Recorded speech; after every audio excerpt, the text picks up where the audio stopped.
Fala galera, bem-vindos a mais um vídeo no canal /podcast STF Sociologia, Teologia e Filosofia.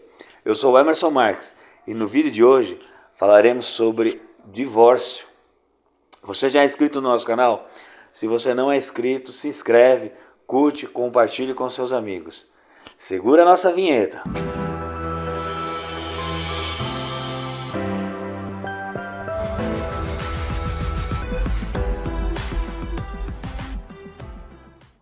Segundo o IBGE, nos anos de 2022 e 2023, nós tivemos 1 milhão de divórcios. E isso afeta a igreja. É um dos pilares da sociedade a ser enfrentado. E aí, pastor Vitor, pastor Guilherme, como é tratar isso na igreja nos dias de hoje? Como disse Bauman, uma sociedade líquida. Pastor Vitor. Bom, eu gostaria de iniciar dizendo que é um problema de perspectiva bíblica cristã e que nasce e decorre de uma falha da igreja.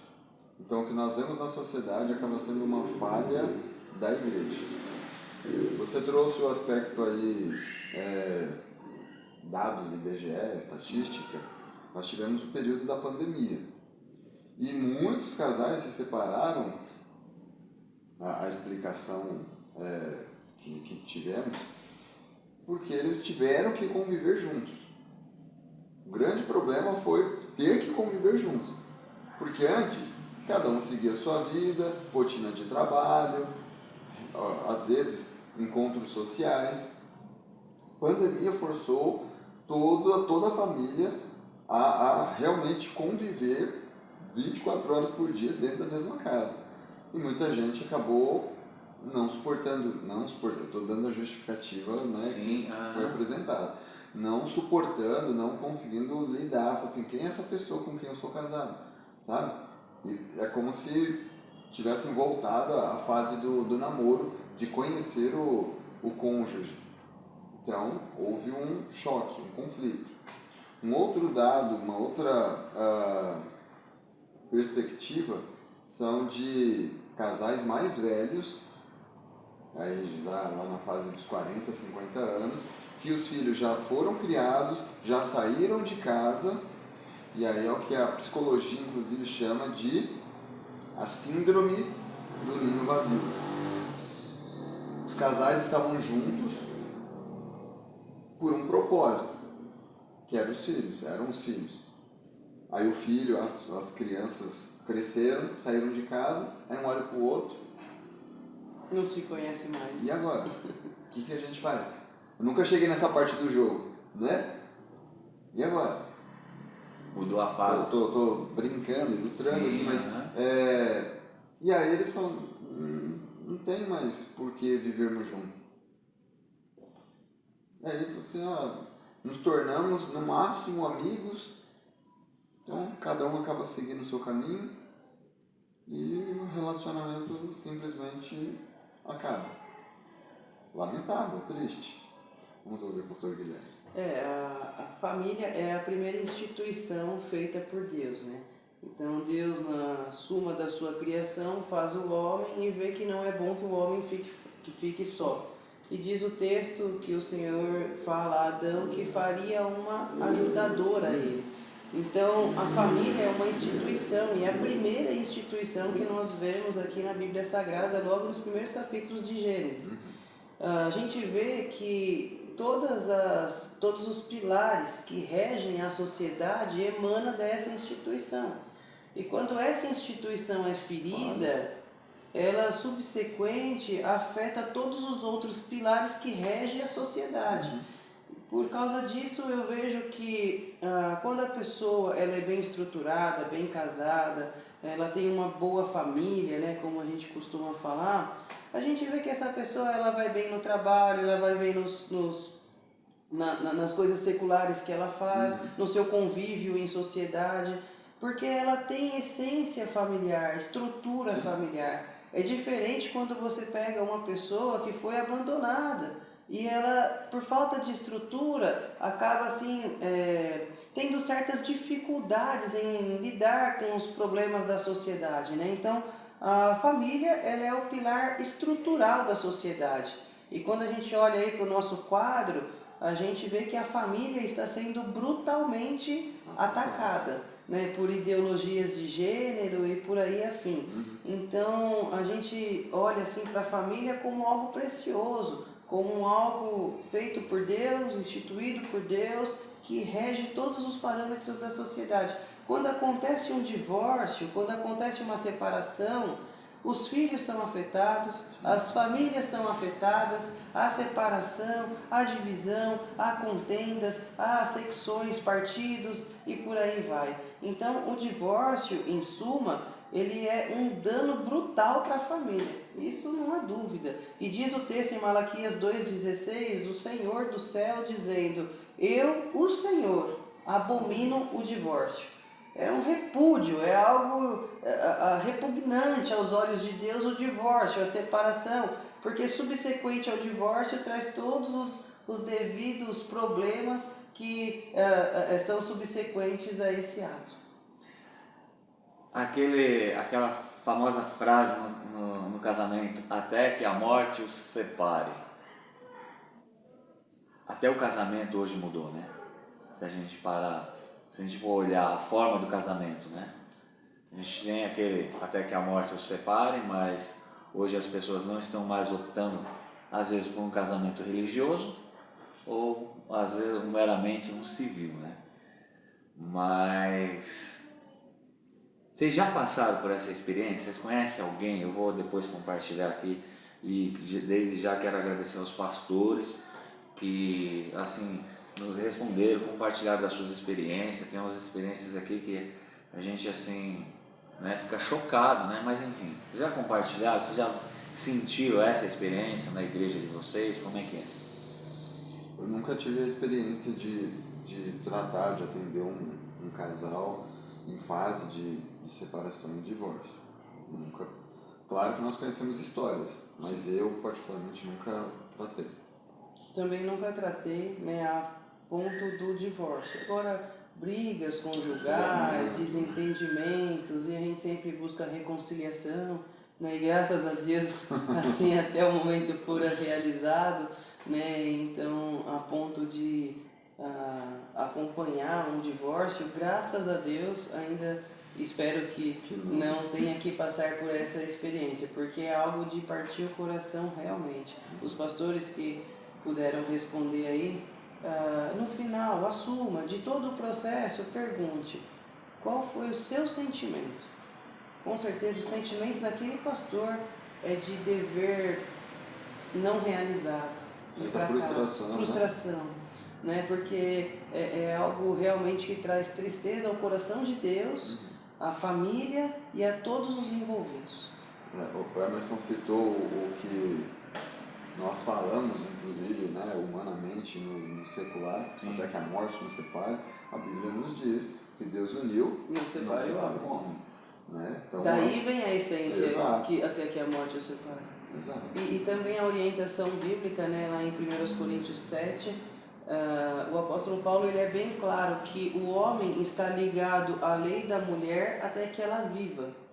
E a mulher está ligada à lei do homem até que ele viva. Ou seja, então eles estão ligados pelo matrimônio. A lei aqui nesse contexto é o casamento, a união, o casamento. Então eles estão ligados aqui até que a morte os separe. Daqui do texto emana essa ideia e às vezes a gente não para perceber que são parâmetros bíblicos. Né? Então a Bíblia de forma diretamente rege toda a sociedade. Por exemplo, você pergunta para qualquer ímpio, pagão que não teme a Deus, ou qualquer homem de qualquer outra religião do mundo, ou um ateu. Você pergunta para ele, mentir é certo? Ele vai falar que não, que é errado. Mas é crime na nossa Constituição mentir? Não tem um crime que... De onde surge essa ideia? Da Bíblia. Então veja que a lei de Deus ela foi impressa no coração dos homens, como diz Paulo aos Romanos, né? Então, os parâmetros bíblicos, eles regem a sociedade de forma direta e principalmente no que tange a família, que é a primeira instituição de Deus. O pastor Vitor falou, e eu também pesquisando, sobre a questão do divórcio. Aconteceu mais, na pandemia ela deixou mais isso alerta, mais escancarado, né? A independência da mulher hoje, nós aqui três somos casados, as nossas esposas trabalham, têm o seu dinheiro, o seu ganha-pão, como diz, né? Será que a independência da mulher hoje também não tem afetado de certa forma dela chegar e, não, eu sou independente? Porque a Bíblia fala da submissão. Vamos entender um pouquinho essa questão da submissão entre o homem e a mulher, esse respeito, essa parte a gente pode entender, porque às vezes as pessoas não, hoje a mulher está independente, ela não, numa visão fora dos planos de Deus, né? A mulher está independente. Será que isso não foi uma das causas também, até dentro da própria igreja? Eu não nego o ataque às famílias vindas aí por esse feminismo, né? Essa bandeira extremamente forte. Mas a minha perspectiva é a falta de conhecimento, a falta de ensino, a começar nas famílias, a começar na própria igreja. Que é bênção que a mulher trabalhe. Eu amo que minha mulher trabalhe, gostaria que ela ganhasse muitas vezes mais do que eu. Glória a Deus, não tenho nenhum problema quanto a isso, sabe? Então, a questão é a essência bíblica. O pastor Guilherme já citou, a gente já está construindo esse raciocínio, foi algo que Deus instituiu. A união é sagrada. Então, assim... E o importante lembrar também é que dentro dessa união sagrada, Deus ele não somente cria, mas ele outorga os devidos deveres sim, de papéis, cada um. O papel sim. do homem, o papel da mulher. Numa sociedade onde o empoderamento feminino tem crescido de forma avassaladora, quando a gente olha para o texto de que a mulher ela deve ser submissa ao marido, assim como ao Senhor. Né? Então veja que essa submissão aqui descrita por Paulo é um parâmetro da mulher na família, é o papel da mulher ser submissa. Isso não é complexo de inferioridade, que a mulher é menos ou não tem nada disso. As pessoas estão distorcendo uma palavra, tudo por causa de uma construção feminista criada, né, para trazer esse empoderamento feminino. Mas quando a mulher entende o seu papel dentro da família e vê que ela ser submissa ao seu marido significa estar de acordo com as ideias, andar lado a lado, seguindo o mesmo caminho, de mãos dadas, vestindo a mesma camisa, aquela família prospera, porque está debaixo da bênção de Deus. E o marido, por sua vez, também tem o seu papel. E eu vejo que o papel do marido não é simples. Não, de forma alguma. É muito complexo. Olha o que diz o texto. O marido é o cabeça da mulher, assim como Cristo é o cabeça da igreja, sendo ele mesmo o salvador do corpo. Assim como a igreja está sujeita a Cristo, também as mulheres sejam sujeitas em tudo aos maridos. Maridos, cada um de vós, olha o verso 25 de Efésios 5:25. Maridos, cada um de vós ame a sua mulher, assim como Cristo amou a igreja e a si mesmo se entregou por ela. Irmãos, qual é a função do marido? Amar a mulher, assim como Cristo amou a igreja e entregou a si mesmo por ela. Que papel, sabe, profundo, né? Que papel avassalador, glorioso do homem é defender, né? Prover para o lar, proteger a mulher. Então, assim, ele tem as suas respectivas funções. Né? E aqui um pouquinho mais para frente, verso 28. Assim o marido deve amar sua mulher como ao próprio corpo. Quem ama sua mulher ama a si mesmo. Então, assim, ele tem que dar, em outras palavras, a sua vida pela sua mulher. Não é verdade? Então, existe uma regrinha em todo lar cristão. Todo lar cristão vai entender o que eu estou falando. Primeiro de tudo é Deus. De baixo vem o sacerdote do lar. E esse sacerdote é o homem. E depois desse homem vem a sua ajudadora, né? A sua auxiliadora, né? E depois vem os filhos. Se nós seguirmos essa cronologia bíblica estabelecida por Deus, a nossa família vai ser feliz, uma bênção.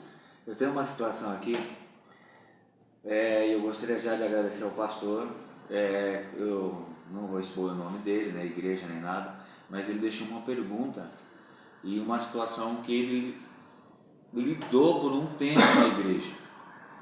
O casal já dormia separado.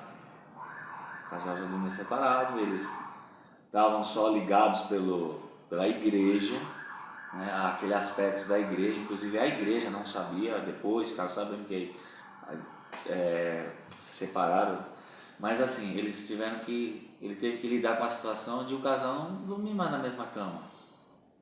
Como que é? Sim, vocês falaram que não passaram por essa experiência, mas como vocês veem uma situação dessa na igreja? Como lidar com uma situação dessa? Se o amor acabou, como lidar com a famosa frase, não amo mais? Irmão, olha, pastor Vitor, Por favor. mas assim, eu vejo assim, né? O casamento não é fácil. Eu acho que todo mundo que é casado tem as suas observações a fazer. Mas o amor também, ele deve ser cultivado, deve ser alimentado. Né? Igual nós nos alimentamos da palavra de Deus diariamente, assim deve ser o amor, o relacionamento. Né? Porque isso emana de Deus, surgindo em nossos corações por parte de Deus, e nós transmitimos isso ao próximo, a começar pelos de dentro da nossa casa. Então isso é um trabalho, isso dá trabalho, tem que cultivar, tem que trabalhar, tem que arar a terra. Não é verdade? Não é só chegar e plantar, tem que arar a terra, preparar a terra, plantar, esperar regar, para esperar o crescimento e assim sucessivamente. Então o amor, ele deve ser cultivado através de pequenos gestos, através de pequenas atitudes, por ambos os lados. Né? E aí você vê que as pessoas estão se afastando justamente porque não estão cultivando o amor. Aí chega a conclusão, como o irmão falou, o amor acabou. Não, não acabou. Na verdade, não foi regado, não foi cultivado, não foi exercitado. Eu gosto de dizer o seguinte, pensando nesse âmbito, né, de casais, como que um casamento dura 7 anos? O mundo aí fora diz que passou dos 7, nossa, sucesso. Porque normalmente separa com 7 anos. Parece que tem uma praga, sabe? É um desafio você se apaixonar várias e várias vezes pela mesma pessoa. Você nutrir esse amor diariamente, eu ouso dizer, pela mesma pessoa. Valendo a pena destacar algo. Eu não sou o mesmo de 10 anos atrás. Minha esposa também não é a mesma. Eu mudei e ela mudou. Então eu preciso me apaixonar, amar a nova mulher com quem eu estou casado. Eu preciso querer isso. Eu preciso estar disposto a isso. E outra observação importante é que com a ajuda de Deus isso é possível. Certamente, Com a ajuda senão... não é verdade? Claro. Então... Também tem uma outra situação, também agradecendo a um outro pastor, amigo, né? E eu já o convidei para vir estar aqui conosco no nosso podcast, no nosso vídeo, para a gente falar um pouco sobre Deus, sobre Bíblia. Como lidar com uma situação em que a violência no lar e a mulher normalmente ela tem que segurar porque de repente a igreja... E ele falou assim, irmão, eu carinhosamente eu tinha que orar para que Deus fizesse um milagre no lar. Mas e aí, como que é uma situação dessa? Como que vocês veem a situação? Agiriam como? Eu já ouvi casos de agressão doméstica, vamos considerar a mulher serva do Senhor e na igreja, o marido não convertido, muito pelo contrário, de repente um viciado em bebida alcoólica, por exemplo, passando a noite aí na farra, bebendo, chegando em casa embriagado, abusando da mulher, em todos os sentidos. E aí você fala, poxa, como é melhor que acabe uma relação assim. Mas eu já ouvi casos de restauração, conversão do homem, Deus sempre em primeiro lugar e acima de tudo, e a fiel intercessão da mulher pela casa dela, pelo marido dela, pelo casamento dela, não abrindo mão ali daquilo que Deus lhe entregou. É um desafio, porque existem casos absurdos que nos chocam, que você fala, meu, vai pra polícia, denuncia esse cara, sabe? Aí a nossa humanidade muitas vezes quer gritar, né?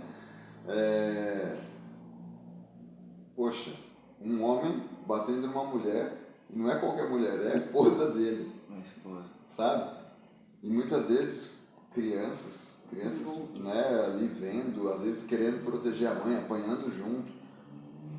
É um negócio terrível de lidar. Delicado, muito delicado. Tem um texto aqui, em 1 Coríntios 7:13, fala assim: se alguma mulher tem marido incrédulo e este consente em viver com ela, não se divorcie dele, porque o marido incrédulo é santificado por causa da mulher, e a mulher incrédula é santificada por causa do marido crente. De outro modo, os vossos filhos seriam impuros, mas agora são santos. Então, de certa forma, Paulo está falando aqui de uma realidade onde a mulher é crente e o marido é ímpio. E digamos que o marido não consente, não impede ela de servir ao Senhor e tem um casamento saudável. Não há problema algum, não se divorcie, é orientação. Agora, quando a gente olha para uma realidade onde a vida está em risco, aí a história muda. Porque ela vai ficar lá se sujeitando até quando? Porém, nós devemos lutar com todas as nossas forças até o nosso último pingo de esperança para que esse marido seja alcançado pela graça de Deus assim como ela for. Porque veja bem, meu irmão, a gente está tentando trazer aqui uma ideia de uma família onde uma pessoa pelo menos serve a Deus. Porque se a gente for tratar desse assunto com pessoas que não temem a Deus, o divórcio vai ser realizado sem pensar duas vezes. Sem pensar duas vezes. Acabou, aconteceu, acabou, cada um pro seu lado, acabou e resolvida a situação. Mas as mulheres fiéis, e existe casos também onde os homens servem a Deus e há essa inversão, né? O homem serve a Deus, a mulher não, e tem aquele conflito dentro do lar e tudo. Então, veja, a gente precisa analisar cada caso, realmente ver o que acontece, até onde aquele cônjuge está disposto realmente a lutar pelo seu parceiro, desde que, claro, a sua vida não esteja em risco. E às vezes até em situações onde a vida dela está em risco, ela continua lutando, ele continua lutando por ela. Quantos casos a gente já não vê no Polícia 24 Horas lá? É uma realidade. Mas quantos casos a gente já não viu de mulheres que foram agredidas pelo seu esposo e na hora de prestar queixa, o boletim dele ir preso desiste da acusação? Sabe por quê? Porque tem amor. E se tem amor, tem esperança. Se tem amor, tem esperança.